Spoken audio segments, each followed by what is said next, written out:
ఎంతమంది కడుపు నిండింది?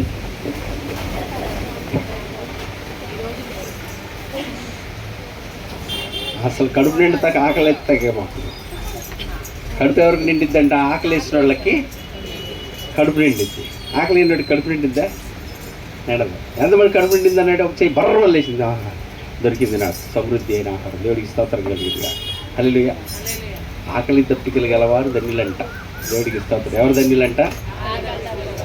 ఆస్తులు గలవాళ్ళు ధన్యులు కాదా? అదేంటి? వెండి బంగారాలు ఉన్నవాళ్ళు, పేరు ప్రఖ్యాతలు ఉన్నవాళ్ళు, ఘనత వహించిన వాళ్ళు, గొప్పవాళ్ళు ఏం కాదా?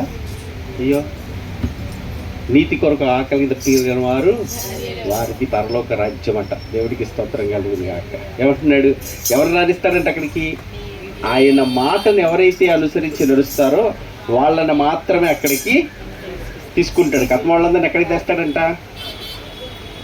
వేరే వాడిని వెంబడించిన చోటికి ఎక్కడికి వెళ్తే అక్కడికి వెళ్ళిపోవటమేనంట. కానీ ఈరోజు అందరికి ఏం కావాలంటే లోకల్లో ఉన్నాయే కావాలి కావాలి కావాలి. ఇప్పుడే టిఫిన్ చేద్దామని తీసుకొని వెళ్తే వాళ్ళ అమ్మాయి తాడు ఆదిస్తుంది తీసుకొచ్చి. చెప్తారులన్నా దేవుడి మాటలో చేయటానికి ఎక్కడ కుదిరిద్ది? అందరి దేవుళ్ళు అయ్యే చెప్తున్నారండి. అందరి దేవుళ్ళు అయ్యే చెప్తున్నారని.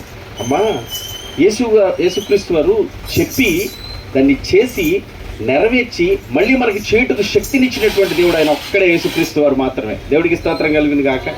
ఆయన చెప్పాడు, చేశాడు. ఎవరైతే నమ్ముతున్నారో వాళ్ళకి ఆ సామర్థ్యాన్ని కూడా ఆయనే ఇస్తున్నాడు. దేవుడికి చూస్తున్నాడు. ఆయన సామర్థ్యతను బట్టి ఈరోజు నువ్వు నీతిలో ఉన్నా, యథార్థతలో ఉన్నా, పరిశుద్ధులు, నీ గొప్పతనం ఏదో లేదు. నీ మురికిగొడ్డు లాంటి జీవితంలో ఆయన ఎఫ్సీలు రాసిన పత్రికలో ఎవడ తెలుసా? కార్య సాధకమైన తన క్రియశక్తి వలన మాత్రమే నువ్వు నేను నిలబడ్డావంట. దేవుడికి స్తోత్రం కలుగురుగా. నేను అని ఎక్కడైనా అనుకున్నావంటే అడ్డం గోతులో గొంట్లో దబేలు మళ్ళీ.